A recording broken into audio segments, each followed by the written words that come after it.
Last question ko po is non-impeachment. May comment po ba kayo doon sa nasa affidavit ni former Secretary Bonoan that there is a leadership fund in the budget, and for the members of the House, 500 million per district ang inilaan sa party lists, 120 million for 2023 to 2024 na tinaas po sa 150 M to 2025. Well, I speak as House Public Accounts Chair, no, and House Infrastructure Co-Chair. Ito po mga detalye na ito, very important ho na bigyan ho ng further details, no, ni Secretary Bonoan, kasi siya naman ho yung nagbulalas nito pong bagay na ito, not just for the House but also for the Senate, no. So ibig sabihin, again, it's going to be the same flow naman po that whether the Ombudsman or the Sandigan Bayan should look into. Una, confirm whether there is a leadership fund, no? If there is, what are these particular line items, no? And if you see the line items, was it implemented, no? If it is implemented, tama ba yung implementation? Were the ghost projects? Are these sufficiently completed projects, or are these substandard projects, no? So we leave it to the Ombudsman to make further inquiries on the matter po.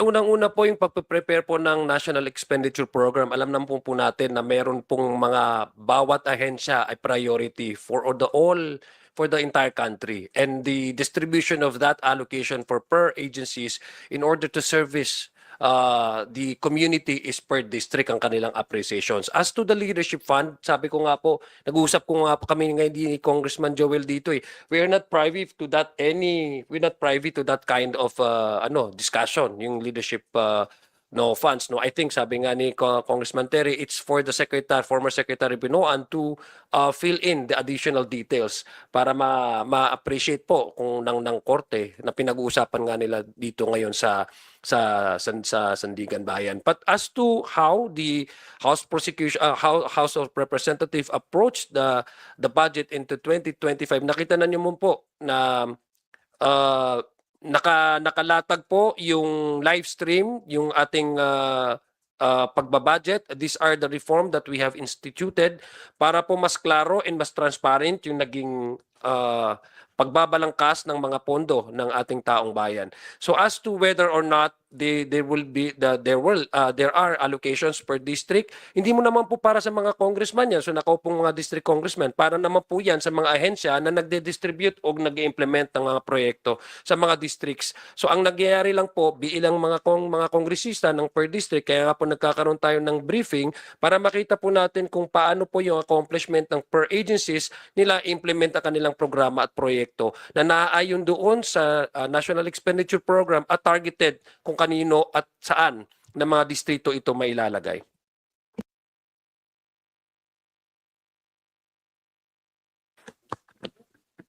Well, unang-una, ang pagkakaalam ko, yan ay executive budget.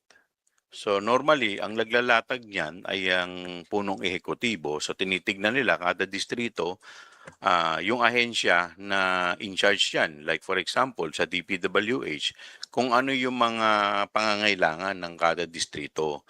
At syempre, aayusin nila kung ano yung mga dapat ayusin, kagaya ng mga kalsada, mga eskwelahan, o mga kung ano-ano pa na mga dapat.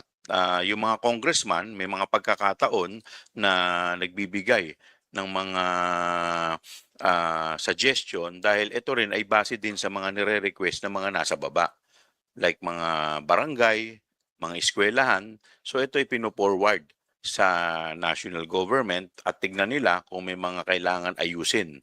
So, ito yung mga nilalatag, hindi lamang sa sa isang ahensya, lahat naman ng ahensya yan. So, yun po ang pagkakaintindi ko po dyan. So wala pong leadership fund, sir? Ang alam ko binabanggit ni Secretary Bonoan na leadership fund ay leadership fund sa siya senador. Parang yun ang binanggit niya Yun ang pagkakaintindi ko po. Actually, Ma'am Tina, first time ko rin po marinig yun yung leadership fund na yan, to be honest with you. Well, to be clear, yung pong binabanggit ni Secretary Bonoan doesn't cover this particular Congress, no?